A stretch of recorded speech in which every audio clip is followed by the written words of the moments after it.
வணக்கம், welcome to Chitra Murali's kitchen. எல்லாருக்கும் ஆங்கில புத்தாண்டு நல்வாழ்த்துக்கள். எப்பயும் போல இந்த வருஷமும் நீங்க நினைச்சதெல்லாம் நல்லபடியா நடக்கும். ஸோ இப்போ என்ன பண்ண போறோம்னா, இன்னைக்கு மார்கழி 17 இல்லையா? ஸோ நம்ம ஸ்வீட்டோட தான் எப்பயுமே ஸ்டார்ட் பண்ணுவோம் வருஷம் ஆரம்பமே. இன்னைக்கு மார்கழி 17 நம்ம என்ன பண்ண போறோம்னா, ஸ்பெஷலா ஒரு பால் பாயசத்தோட ஸ்டார்ட் பண்ணலாம்னு சொல்லிட்டு. ஸோ அதனால நான் இந்த பக்கம் என்ன பண்ணிருக்கேன்னா, கொஞ்சமா தண்ணி விட்டு கொதிக்க விட்டுருக்கேன்.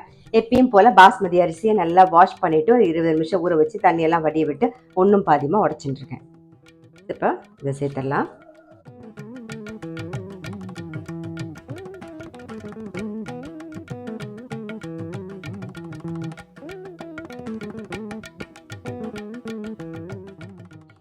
ஒரு நிமிஷம் நல்லா கொதிக்கட்டும். தண்ணி சேர்த்து ஒரு கொதி வந்தாச்சு. இப்போ நான் காய்ச்சின பால் சேர்க்குறேன். இந்த பால்லே நல்லா வேகட்டும்.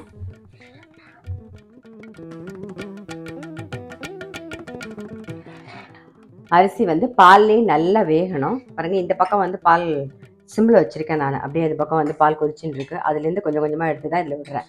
ஈஸியாக வேலை முடிஞ்சிடும் உங்களுக்கு. இப்போ குங்குமப்பூ கரைச்சி வச்சுருக்கேன், அதை சேர்த்துக்கலாம்.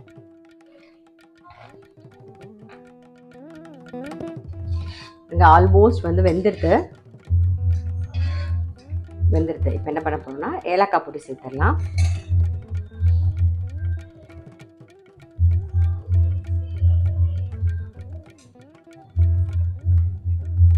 கொஞ்சமாக பாதாம் பருப்பு சேர்த்துக்கலாம்.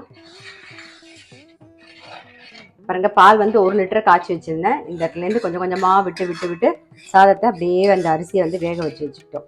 ஸோ இப்போ மிச்சம் இருக்கிற பாலையும் சேர்த்துட போகிறோம். பாருங்க, நல்லா வெந்துடுது. மிச்சம் இருக்கிற பாலையும் சேர்த்துடலாம்.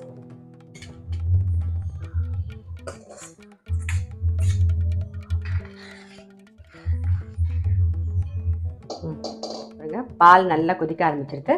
தேவையான சர்க்கரை சேர்த்துக்கலாம். ஸ்வீட்லாம் உங்களுக்கு தகுந்த மாதிரி பார்த்து போட்டுக்கோங்க. முந்திரி பாதாம்லாம் நான் வறுக்க போகிறது இல்லை, அப்படியே மேலாக போட்டுற போகிறேன். முந்திரி பருப்பு சேர்த்துக்கலாம்.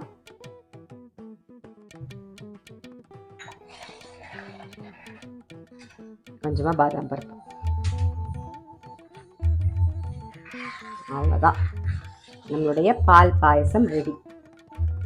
அவ்வளோதான், நம்மளுடைய பிரசாதம் பால் பாயசம் ரெடி. ஸோ கண்டிப்பாக பார்த்துருப்பீங்க, ட்ரை பண்ணி பாருங்கள். திரும்பவும் எல்லாருக்கும் ஆங்கில புத்தாண்டு நல்வாழ்த்துக்கள். நான் நாளைக்கு இன்னொரு பிரசாதத்தோடு உங்களை சந்திக்கிறேன்.